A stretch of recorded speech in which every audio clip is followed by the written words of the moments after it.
आज मार्किंग करेंगे chapter 13 physio की। और ये पूरी जो कि फिजियो उसमें बहुत इंपॉर्टेंट पार्ट है इसका, ठीक है। पूरी जो कि फिजियोलॉजी आती है CVS की, उसमें इस चैप्टर की बहुत वेटेज है, इसमें से बहुत क्वेश्चंस आते हैं। अच्छा, अब यहाँ पे सबसे पहले ना जो क्वेश्चन होगा वो होगा कॉजेज़ पूछेंगे कि जो कि कार्डियक एरिथमिया होता है उसके कॉजेज़ क्या होते हैं। तो ये कार्डियक एरिथमिया के कॉजेज़ हैं, इनको यहाँ से तैयार करना है वाइवा के लिए भी और SCQ के लिए भी।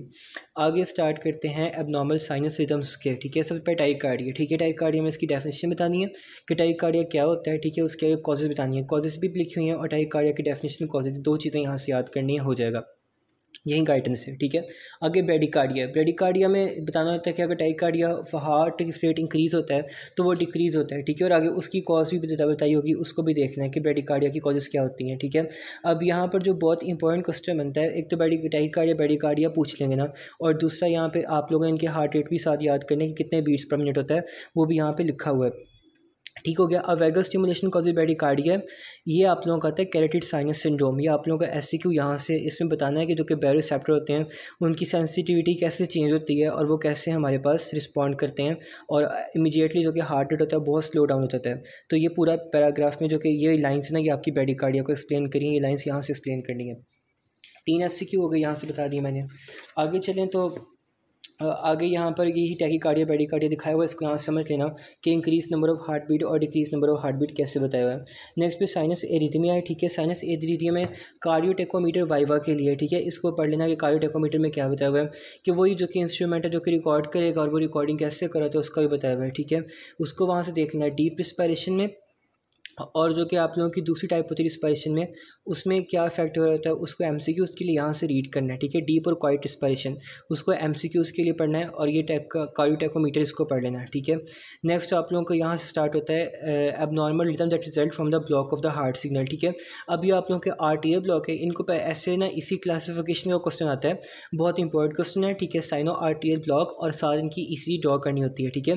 पहले तो पूछेंगे साइनो आर्टियल ब्लॉक होता क्या है, तो उसमें ये जो बात है ये वाली लिख देनी है कि साइनो आर्टियल ब्लॉक क्या होता है। अब यहाँ से जो क्वेश्चन आने वाला है classification of the heart blocks, और साथ में पूछेंगे क्लासिफिकेशन के साथ ECG ड्रॉ करने की जाती है, ठीक है। सबसे important question, one of the most important question chapter का है ब्लॉक्स, ठीक है। अब साइनो आर्टियल ब्लॉक इसको अटेम्प्ट करने का तरीका ये है कि इसको ना लिखना ऐसे है, पहले तो इसको बताना कि साइनो आर्टियल ब्लॉक होता क्या है। इम्पल्स होगी साइनस नोड से वो आगे जा नहीं पा रही, इसकी ये डेफिनेशन दे देनी है, और आगे इसका ECG बताना है कि ECG पे क्या बन रहा है। इसकी जैसे कि PVF नहीं बन रहा होता, ठीक है, साइनो आर्टियल ब्लॉक में, तो वो आप लोगों ने बताना है, पूरा बना के भी दिखाना है कि PVF नहीं बन रहा। पहले 2 नॉर्मल दिखा दो और एक एबनॉर्मल दिखा दो कि इसमें PVF नहीं है, डायरेक्ट ही हमारे पास ये आ जाता है, ठीक है, ऐसे बताना है। नेक्स्ट एट्रियोवेंट्रिकुलर ब्लॉक है, ठीक है। एट्रियोवेंट्रिकुलर ब्लॉक का बताना है कि एट्रिया से वेंट्रिकुलर में इंपल्सेस नहीं जा पा रही, ठीक है। और उसके आगे कॉज है, कॉज का न्यूमोनिक क्या है, ICIEM, ठीक है। इस तरह करके याद करें, एस्कीमिया, कंप्रेशन, इन्फ्लेमेशन और extreme stimulation of heart by the vagus nerve, ठीक है। अब ये जो कि इसकी डिटेल नहीं याद करनी, इसमें सिर्फ याद करनी चीज़ें पेन पॉइंट्स हैं उनको याद करना है, ठीक है। और डिजिटैलिस भी कॉज कर सकता है, ड्रग टॉक्सिसिटी हो सकती है, वो भी लिख लेना।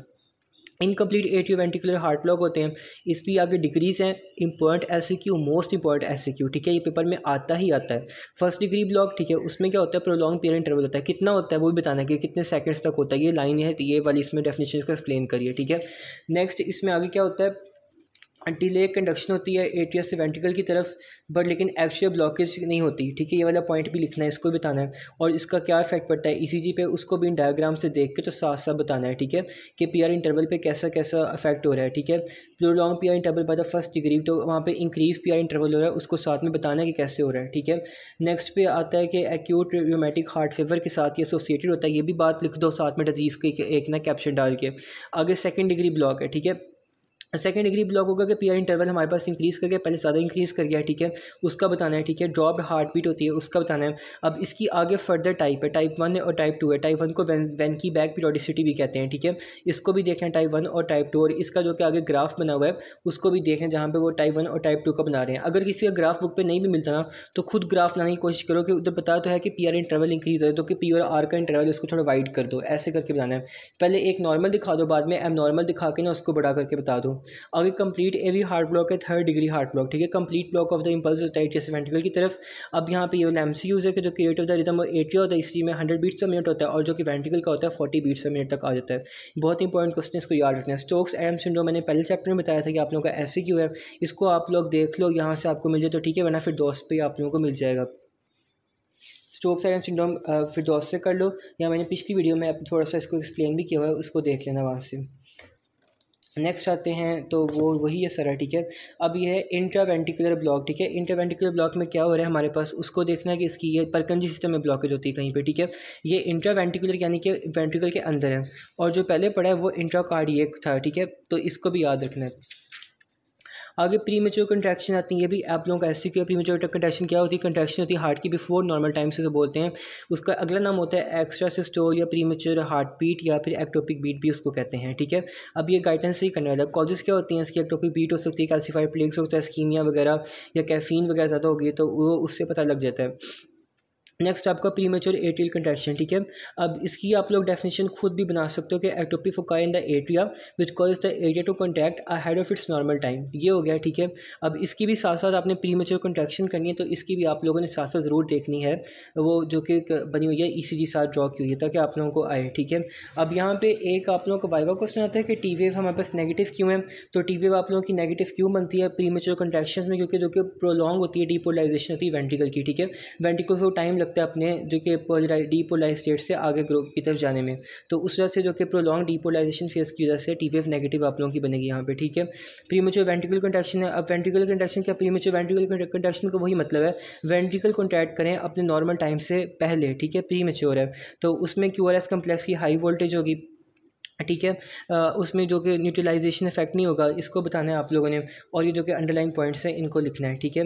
आगे वेक्टर एनालिसिस, इसको बस आप लोगों ने रीड करना है, ठीक है। Disorder the cardiac repolarization long QT syndrome, ये भी इंपॉर्टेंट SCQ भी है, वाइवा क्वेश्चन भी है, इसको भी आप लोगों ने पढ़ना है यहाँ से, ठीक है। और इसमें ये जो कि पॉइंट लिखा है ना टॉरस टेस्ट पॉइंट, ये आप लोगों का MCQs में पूछ लेते हैं, ये आप लोगों ने यहाँ से करना है, गाइडन इसके लिए प्रेफर करनी है, ठीक है। आगे आप लोगों का आता है कि इसी के आगे बताया होगा आप लोगों को, इसकी कॉजेज़ बताई हुई हैं मुख्तलिफ़ तरह से, ठीक है। तो उसको देखना है, ट्रीटमेंट को देखना है, वो भी यहाँ बताया हुआ है, इसको भी यहाँ से देख लेना है, ठीक है। अब आगे आप लोग का पेरोक्सिमल टैकिकार्डिया है। पेरोक्सियम का जी लफ्ज़ जो है ना पेरोक्सिमल, इसका मतलब होता है कि इंक्रीज़ होना, लेकिन इंटरवल में, ठीक है। टैकिकार्डिया इंक्रीज़ है और इसका मतलब होता है इंटरवल्स में, ठीक है। यानी कि कोई इरिटेबल फोकाई है हमारे पास, इरिटेबल फोकस है हमारे पास एट्रिया में, जो कि इसको इंटरवल्स में करा रहा है, ठीक है। तो इसकी यहाँ से आप लोगों ने डेफिनेशन कर लेनी है कि इरिटेबल फोकस है जो कि pacemaker of the heart के तौर पर काम करे और वो इंटरवल्स में हार्ट रेट को इंक्रीज़ करे, ठीक है। और उसकी कॉजेज़ बताई हैं, उसका ट्रीटमेंट बताया, एंटी एरिथमिक ड्रग्स होती हैं वो भी, यानी कि प्रोलॉन्ग रिफ्रैक्टिव पीरियड कॉज कर सकती हैं कार्डियक टिश्यू में, ठीक हो गया। और आगे एट्रियल पेरोक्सिमल टैकिकार्डिया, इसको आप लोगों को देखना है। वेंट्रिकल पेरोक्सिमल टैकिकार्डिया, इसको देखना है। अब यहाँ पे आप लोगों की नेगेटिव P वेव है, ठीक है। P वेव एबनॉर्मल शेप में है, ठीक है। क्यों है, क्योंकि एक्टोपी फोकाई है ना, उसकी वजह से एक्टोपी फोकस बन गया, तो वो हमारे पास अवे है साइनस नोड से, ऐसे नोड से हमारे पास अवे बना है, तो उसलिए उससे कहते हैं कि नेगेटिव P वेव आ गई है। ऐसे नोड से जब अवे हमारे पास कोई फोकस हार्ट को कॉन्ट्रैक्ट करा रहा होगा तो P वेव नेगेटिव हो जाएगी, ठीक हो गया। अब आगे हमारे पास आता है एवी नोडल पेरोक्सिमल टैकिकार्डिया, इसको भी देख लेना आप लोगों ने, जिस आप लोगों के डेफिनेशन इनकी करनी है, जिसकी डेफिनेशन आप लोगों को नहीं मिल रही उसको आप लोग खुद बना सकते हो, जो अगर आप लोग कॉन्सेप्ट एक बार गेन कर लो, ठीक है। आगे ventricular paroxysmal tachycardia, again sir आप लोगों ने पढ़ना है इसको यहाँ पे कि ये इसकी डेफिनेशन यहीं पर लिखी हुई, appearance of series of ventricular premature beat occurring one after other, definition कर ली। आगे कॉजेज आप लोगों ने देख ली, यहाँ पे लिखा है, और ट्रीटमेंट लिखा है। अब ट्रीटमेंट में आप लोगों की दो ड्रग्स लिखी हुई हैं, एक लिखी है अमाइलोड्रोन और दूसरी लिखी है लिडोकेन, जो कि अमाइलोड्रोन होगी वो करेगी प्रोलॉन्ग करेगी रिफ्रैक्टिव पीरियड को, और जो कि लिडोकेन होगी वो डिक्रीज करेगी सोडियम की परमिबिलिटी को, ठीक है। आगे वेंट्रिकुलर फिब्रिलेशन है, ये भी बहुत आप लोगों का इंपॉर्टेंट क्वेश्चन है, ठीक है। और एक और इसकी ट्रीटमेंट में कार्डियोवर्जन विद इलेक्ट्रिक शॉक है, इसको भी आप लोगों ने लिखना है, ठीक है। अब वेंट्रिकुलर फिब्रिलेशन क्या होती है, रीएक्साइटेशन होगी वेंट्रिकल्स की बायोकार्डियक इंपल्स, ठीक है। और इसकी कॉजेज क्या होती है, रिफ्रैक्टिव पीरियड आप लोगों का कम हो गया है, ठीक है, या कोई एबनॉर्मल पाथवे इंपल्स उस पाथवे से क्रॉस करी है, स्लो इंपल्स आ रही हैं, या ब्लॉक जो परकंजी सिस्टम हो गया, ठीक है। ये इसकी कॉजेज हैं, इसी पैराग्राफ में से आपको कॉजेज मिल जाएंगी, उसको उधर आपने लिख लेना है, ठीक है। आगे फिनोमेना है सर्कस मूवमेंट का, ठीक है। सर्कस मूवमेंट क्या होती है, कार्डियक इंपल्स ट्रैवल करिए एबनॉर्मल कंट्रैक्शंस में, ठीक है, around and around in cardiac musculature, ठीक है। उसका पाथवे एबनॉर्मल है, ठीक है। ये आप लोगों को होते हैं सर्कस मूवमेंट्स, ठीक है। इसकी भी आप लोगों ने डेफिनेशन देखनी है। अगर आप लोगों को पूरा पैराग्राफ वैसे इस पर डायरेक्ट डेफिनेशन नहीं लिख रही तो आप लोग खुद लिख लो कि कार्डियक इंपल्स ट्रैवल करिए एबनॉर्मल कंट्रैक्शन में around and around in the cardiac musculature, ठीक है। अब नेक्स्ट उन्होंने आगे बताया होगा आप लोगों का चेन फिब्रिलेशन का बताया हुआ है, ठीक है। ये आप लोगों का एमसीक्यूज लिखा हुआ है, लॉन्ग पाथवे वाला और ये शॉर्ट एंड रिफ्रैक्टिव पीरियड वाला, इसको देख लेना। और बाद में उन्होंने चेन फिब्रिलेशन मैकेनिज्म बताया, इसको आप लोगों ने जस्ट रीड करना है। Fibrillation called by 60 degree cycle current, ये आप लोगों का इंपॉर्टेंट है, इसको आप लोगों ने इस पैराग्राफ से इसके मेन पॉइंट्स एक्सट्रैक्ट करने हैं, वो मैं करवाता हूँ, ठीक है। अब यहाँ पे जो कि ना फिब्रिलेशन कॉर्ड बाय 60 साइकिल में, अब इसमें ये होगा कि सबसे पहले इलेक्ट्रिकल स्टिमुलेशन होगी हार्ट की, डीपोलराइजेशन भी स्प्रेड करती है पूरे हार्ट में। फिर पहले साइकिल में तो ऐसे होगा कि पूरा हार्ट ही हमारे पास एक रिफ्रैक्टिव पीरियड की स्टेट में आ जाएगा। लेकिन 0.25 सेकेंड के बाद ये होगा हमारे पास कि हमारे पास हाफ हार्ट इफेक्टिव पीरियड की स्टेट में होगा और हाफ हार्ट हमारे पास अनइफेक्टिव पीरियड की स्टेट में होगा। तो ये बताया कि इसमें से हमारे पास जो कि फिब्रिलेशन कॉज रहती है, ठीक है।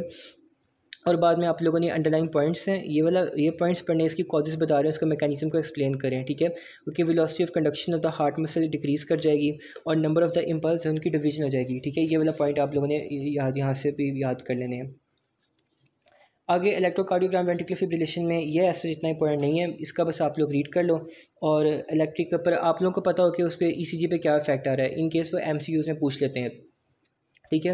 इलेक्ट्रिक शॉक डिफिब्रिलेशन वेंट्रिकल, अगर फिब्रिलेशन थी तो डिफिब्रिलेशन भी होगी। डिफिब्रिलेशन के लिए क्या करेंगे, 1000 वोल्ट करंट देंगे 1000 पावर टू सेकंड के लिए, पूरा हार्ट इफेक्टिव पीरियड में जाएगा, पूरा हार्ट डिपोलराइज हो जाएगा, ठीक है। एक्शन पोटेंशियल स्टॉप होगा और हार्ट अपने नॉर्मल रिदम की तरफ आ जाएगा। ये इसके मेन पॉइंट्स हैं, पैराग्राफ से एक्सट्रैक्ट किए हुए हैं, ठीक है। नेक्स्ट पे आप लोगों ने देखना है कि अगर हम इसको ट्रीटमेंट क्या होता है, ठीक है।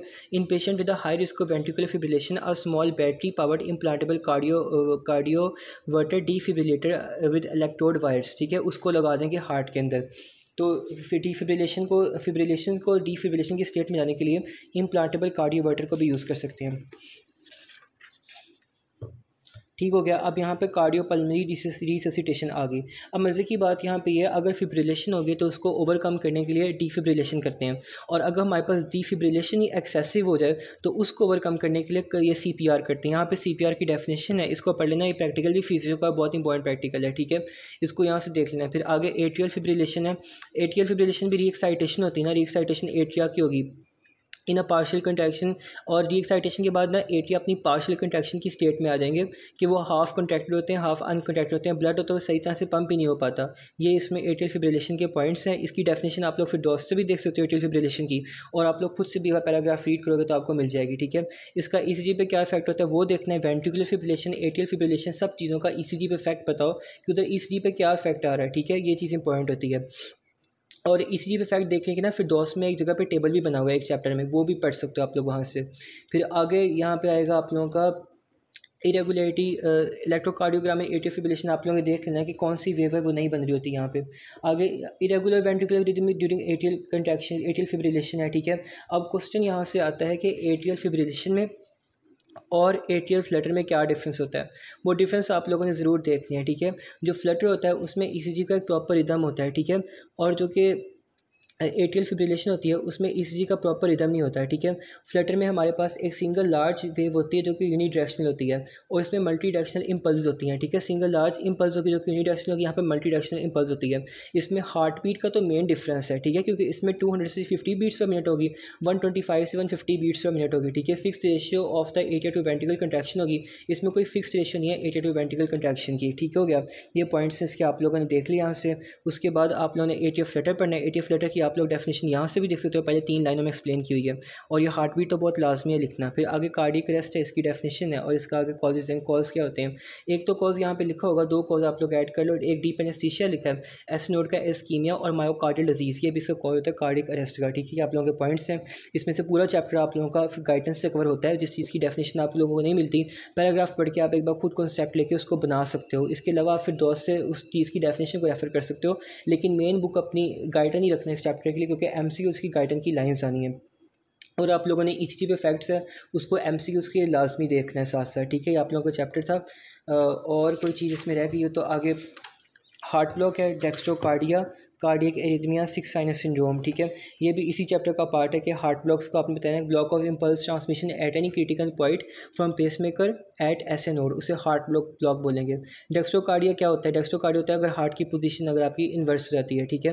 कार्डियक एरिथमिया से abnormal rhythm of heart beat कहते हैं। सिक्स साइनस सिंड्रोम होता है जो कि हमारे पास अफेक्ट करता है ऐसे नोड को और लीड करता है ब्रेडिकार्डिया की तरफ, ठीक है। ये आप लोगों ने चीज़ें पढ़ लेनी, कुछ एक्स्ट्रा पॉइंट एक्सट्रैक्ट किए हैं, बाकी आप लोगों को चैप्टर पूरा यहाँ से कवर होता है। तो I hope it is clear.